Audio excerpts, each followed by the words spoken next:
In an exclusive interview with the SABC, the new Johannesburg Mayor, Kabelo Gwamanda, speaks out about DA claims that he ran a fraud scam. DA caucus leader and former Mayor Dr. Mpho Phalatse has alleged that Gwamanda, through his entity iThemba Lama Afrika, swindled residents who had invested in a funeral and/or investment scheme. However, Gwamanda has told Mbalenhle Mthethwa that these allegations are an attempt by the DA to tarnish his reputation, and he is planning to seek legal advice on the matter. Kabelo Gwamanda is the city of Johannesburg's newest mayor. He's been in the position after he was elected on Friday with the help of the ANC and the EFF, but he's been in office for just under a week, and that period has not been quite as smooth as you would have expected it. Allegations of him being involved in a Ponzi scheme have emerged from opposition parties, and a lot of people are asking the question, who is Kabelo Gwamanda and where does he come from and what is his political career? We then catch up with him to find out more and learn as to what he has planned for the city of Johannesburg residents. Thank you so much for speaking to us. As you've heard, the question on everyone's mind, who is Kabelo Gwamanda and where is he from? Where did he grow up? What is his political career? I was raised by my grandmother. We were living in a family home with our aunts and uncles, and we were exposed to a lot of knowledge at the time. And given the fact that it was pre-1994, there were a number of dynamics that were involved in how we experienced our daily lived lives. So I was exposed, in fact, to a number of political activities that used to occur randomly in townships. So I went to one of the local primary schools there called Mzamo Primary School. Even when I was in primary, there were instances where there were riots, and so we used to always look over our shoulders, even from an early age. So we were independent at a very early age. I was raised by a single mother. She was fortunate enough to get employment that enabled her to purchase a house in one of the upcoming, what do they call them, area suburbs. In fact, at the time in Soweto, called Protea North, which is where I enjoyed most of my teenage life. I'm not the last born. I'm the second last born of 5 children, 3 sisters, 1 older brother. So I am in fact a product of a township lifestyle, a township upbringing.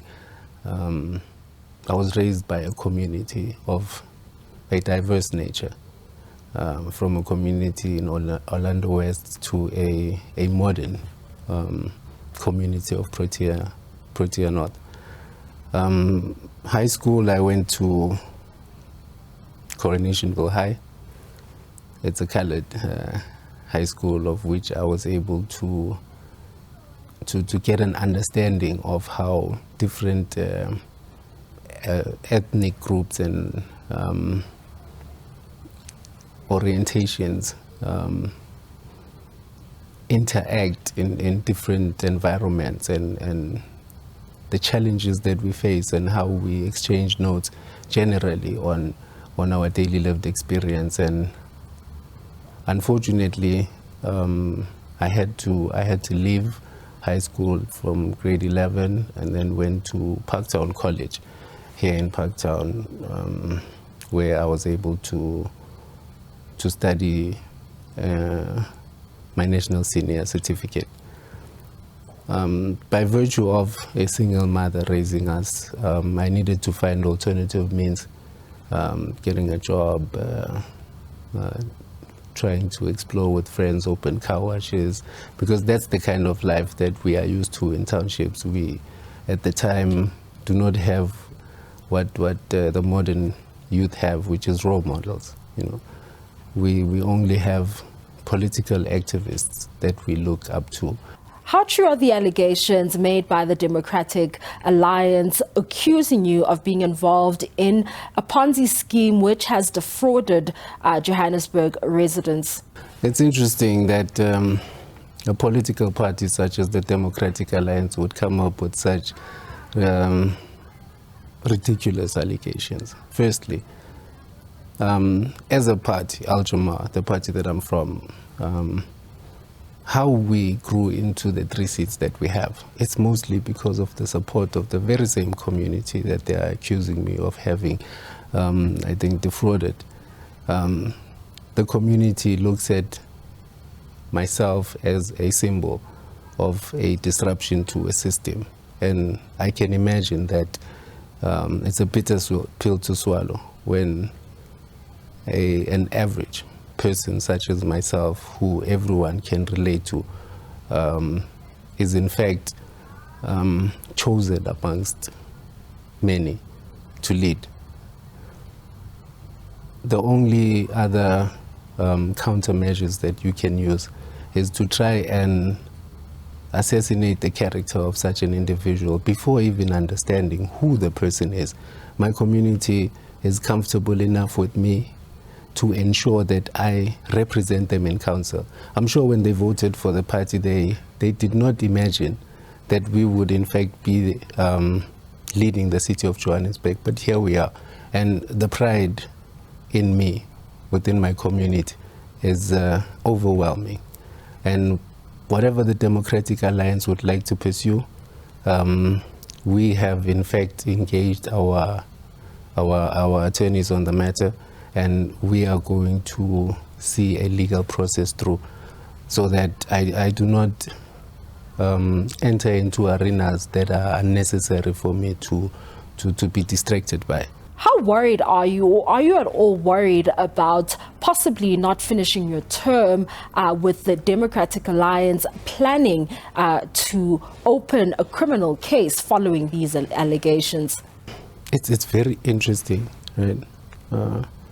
The worry out there from, in fact, the residents first, the political landscape, as well as to the opposition in particular.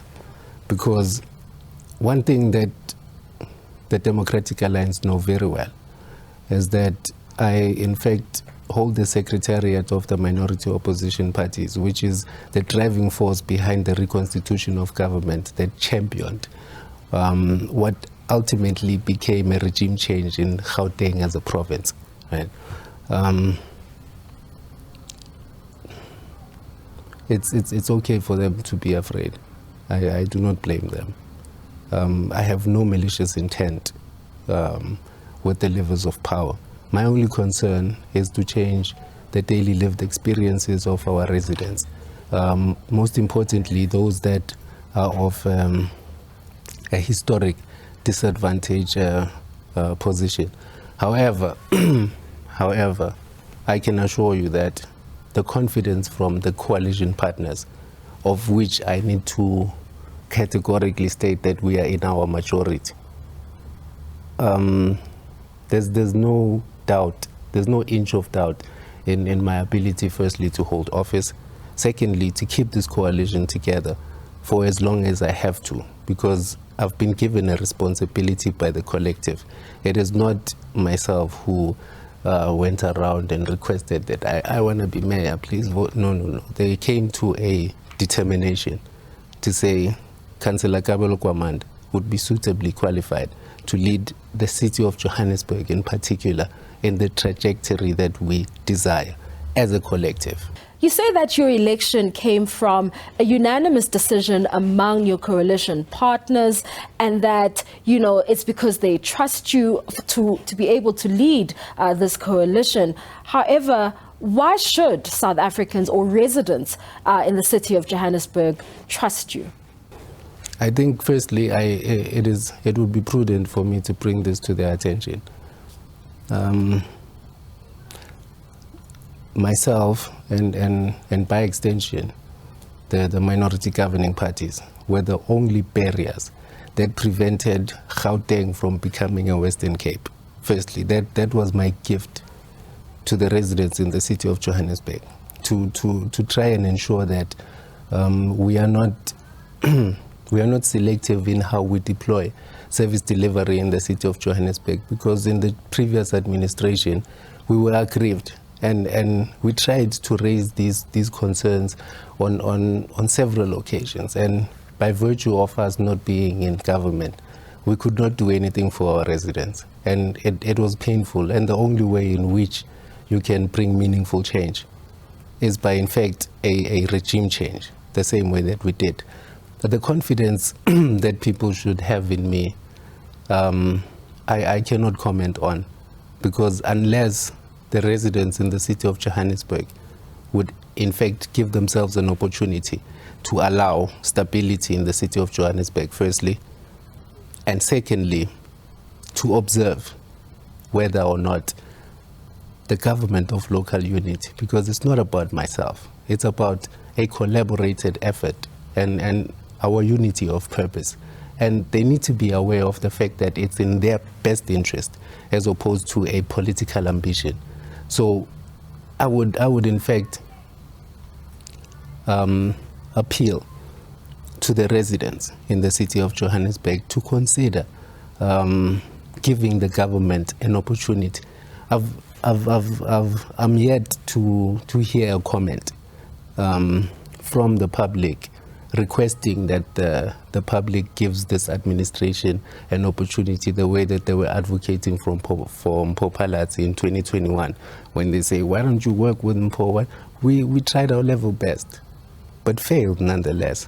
And although we cannot prove the fact that we've been trying to engage that government to say our people require your intervention, she has proven many occasions that she does not attend to constituencies in Deep Sloot, in Soweto, Orange Farm, all those communities that we take pride in and we would like to transform. So if the residents would allow themselves to give this government an opportunity, I can assure you that they would have something to look forward to. Service delivery is a burning issue among Johannesburg residents. I mean, the potholes, traffic lights not working, refuse not being collected. You know, how do you plan to address this issue? My priority as a person first, before an executive mayor, is that the concern with how services are rendered lies in the quality. It lies in the desire for the city's employees to perform at an optimum level, which would be in a position to enable the residents to take pride in the fact that I am indeed a resident of the city of Johannesburg. Right now, if you were to ask anyone what a world-class African city translates to, they would only tell you about the negative parts, you know, and we understand that, and therefore we put plans in place to try and mitigate. But apart from the budgetary constraints that we will ultimately share with the residents in terms of the 10, or rather the 11 strategic priorities, mine is to enhance what is currently available. Within this financial year, what can be done to ensure that when GRA, for argument's sake, closes a pothole, it does not reopen the following day. Mine is to ensure that when Pick It Up comes and collects your refuse, they do not litter themselves on the road. They maintain a certain level of quality that would give us as the administration pride in the employees in the city of Johannesburg, and for them to take ownership and understand that this is as much their city as it is the leadership's city. In your acceptance speech, you say that it is an insult to assume that changes in the political leadership affect service delivery in the city of Johannesburg. Care to elaborate as to what you meant about that? When a city appoints an accounting officer leads the city administratively. The mayor or the executive's role, the political heads within the city, their role is to provide strategic direction for the city manager to implement. Service delivery is an institutional competency of local government. I don't know how simple I can put that out so that residents can understand and not be confused by politicking. It's an institutional competency. It's like you saying the biggest brand, like Coca-Cola, for argument's sake. When there's a management change, then you go to any other retail outlet and you're unable to access their product. That's exactly what is being perpetuated with the narrative of politics changing or rather affecting service delivery. The city manager, it's his responsibility to align with the political head, because the political head is duly elected by the people to represent their needs. What we as politicians use as in our manifesto to get the support is for us to demonstrate, or rather to commit to what we are going to prioritize when we are put into government. It's the administrator's role to then implement fully what we as politicians would like to see unfold in whichever sphere of government that we'd be operating on.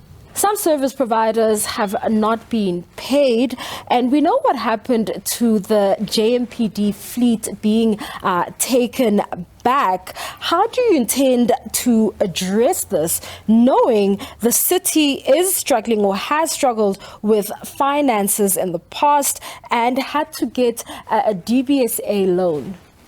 Contestation for leadership in the city of Johannesburg and the importance of choosing government. So the city was plunged into a financial crisis deliberately by the multi-party coalition. I will not run the risk of assuming that they did not know what they were doing at the time, because these are professionals, most of them accountants, Mpho Phalatse, a doctor, some of them lawyers. So you cannot tell me that them redirecting the priority from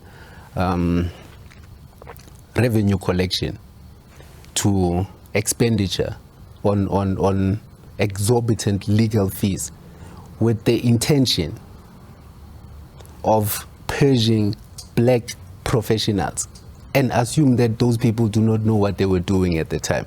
They were collapsing the finances of the city, deliberately so. Hence, the implications to that would then be proven by service providers not being paid, because the budget allocated for such payments is then redirected to other matters that are not in line with what government is supposed to be doing, which has been our biggest fight whilst we were in opposition at the time. We would not, in fact, want to see businesses, whether black or corporate or white-owned companies, suffer under such financial strains that the city and maybe possibly the country is facing. Ours is development as best we can, without conditioning our terms to previously disadvantaged alone or those that are already experienced in the sector. But we want to create the ease of doing business with the city enough for anyone to want to help or to want to work with the city of Johannesburg. The issue of non-payment of service providers is a situation that was created, as I said, deliberately. But we, as the government of local unity, have, in fact, we are in the process of working on a financial plan. It is one of our 11 strategic objectives as the government of local unity, because without proper finances in place, we cannot deliver to our residents. We cannot advance any service delivery agenda moving forward. We have to find mechanism in place, like for argument's sake, capital expenditure projects. We need to redirect those from some capital expenditure that are not service delivery related to those that are service delivery related, like infrastructure such as power stations. We need to prioritize those. The issue with the water crisis, we need to prioritize those.